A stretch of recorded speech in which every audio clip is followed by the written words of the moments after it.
Sesh. In this video, we are going to talk about the Stored Communication Act. Now, there is a lot of information available online, and you can actually manually watch and read the act, and also use AI like ChatGPT to get an idea. But for now, if we talk about a glimpse of the act, it is basically a broader Electronic Communication Privacy Act. So that is ECPA. So in this video, we are going to take a look in detail of things that you need to consider. So the purpose is quite simple. There are two types of things.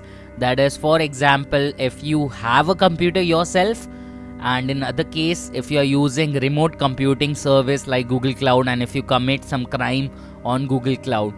So this act covers a lot of protected data. It includes emails, text messages, direct messages on social media like Instagram, photos and videos stored in cloud. Let's say if there is a crime that is committed and the video is stored in iCloud or other drives. So this act covers all of those details, and it is basically a bifurcation between remote services and local data, and it provides a detail.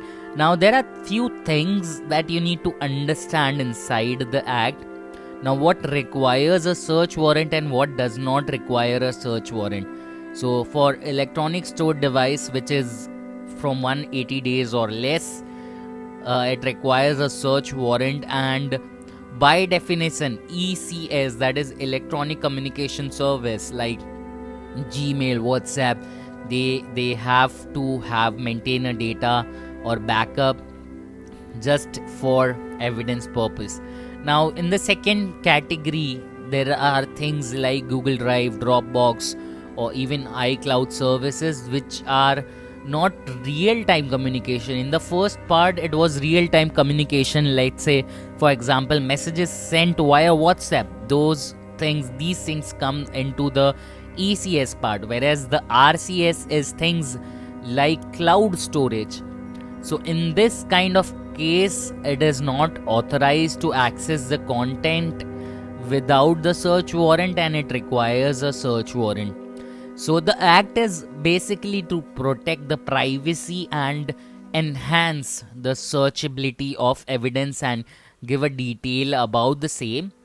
So now let's try to understand how this act, that is the SCA Act, implies or applies to the digital forensic case study. There are four things. First is scope limitation, so it is a broader scope, and the second one is legal process requirement, so it allows the forensic examiners to collect and collaborate with legal counsel and get warrants, court orders to search and get data digitally.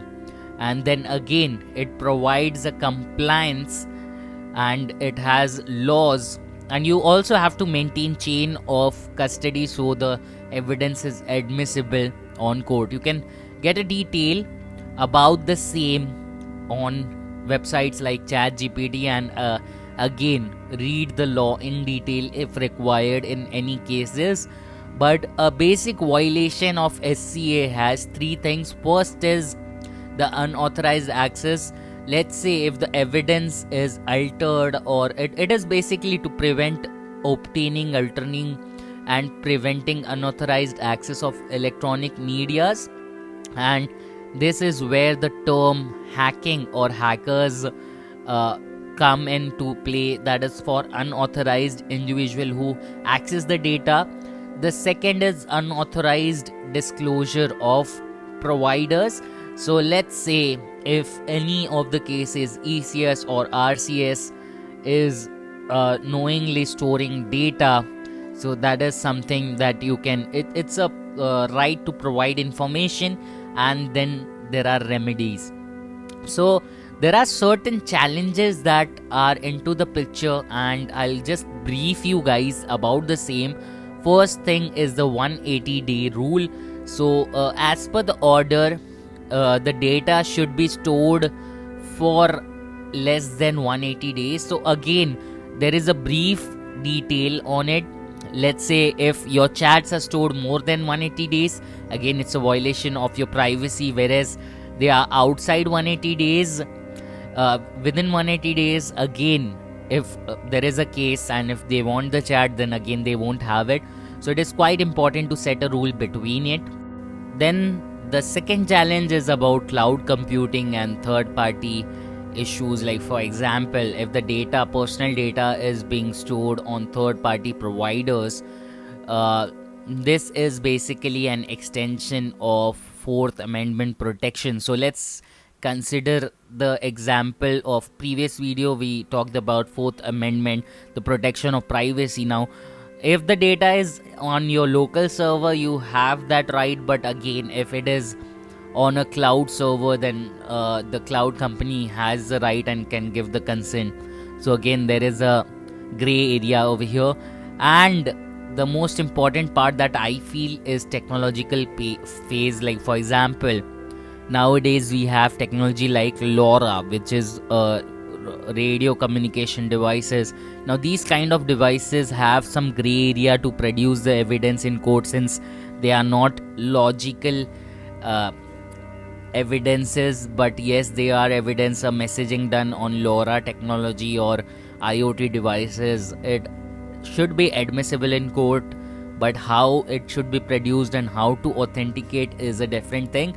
And then there are again international laws for data transfers, like the Cloud Act, that is in 2018, that provides protection and produce data stored outside US. So for example, if some data is stored in other country, because of the international laws, it should be permissible, and it conflicts with the foreign privacy laws. Now since most of my viewers are from India, we are going to take a look at some similar laws that are available in India. We have the IT Act 2000, and which has been updated. Then again we have the Indian Evidence Act. You can have a word and take a look at certain categories and sections like section 65A and 65B, which deals with the admissibility of electronic records. And then we have some Code of Criminal Produce, that is CRPC Act. This governs the criminal investigation, and it is similar to the search authority and the warrant thing that we are talking about, which is how it allows law enforcement to search for evidence, but at the same time requires warrants and legal orders from courts to access electronic data. And then there is the Right to Privacy Act from 2017. Now this act covers a lot of data, but again it also covers, most importantly, it covers the electronic communication. In our case, we are dealing with digital forensics, so electronic communication comes under the Right to Privacy Act. And then we have the Digital Personal Data Protection Act, DPDPA. So it basically provides personal data to be safe, and it includes principles of lawful, fair and transparent processing, which includes digital forensic. And then yes, we have BSA, and there are certain sections. You can have a look at them, and more details will be in description.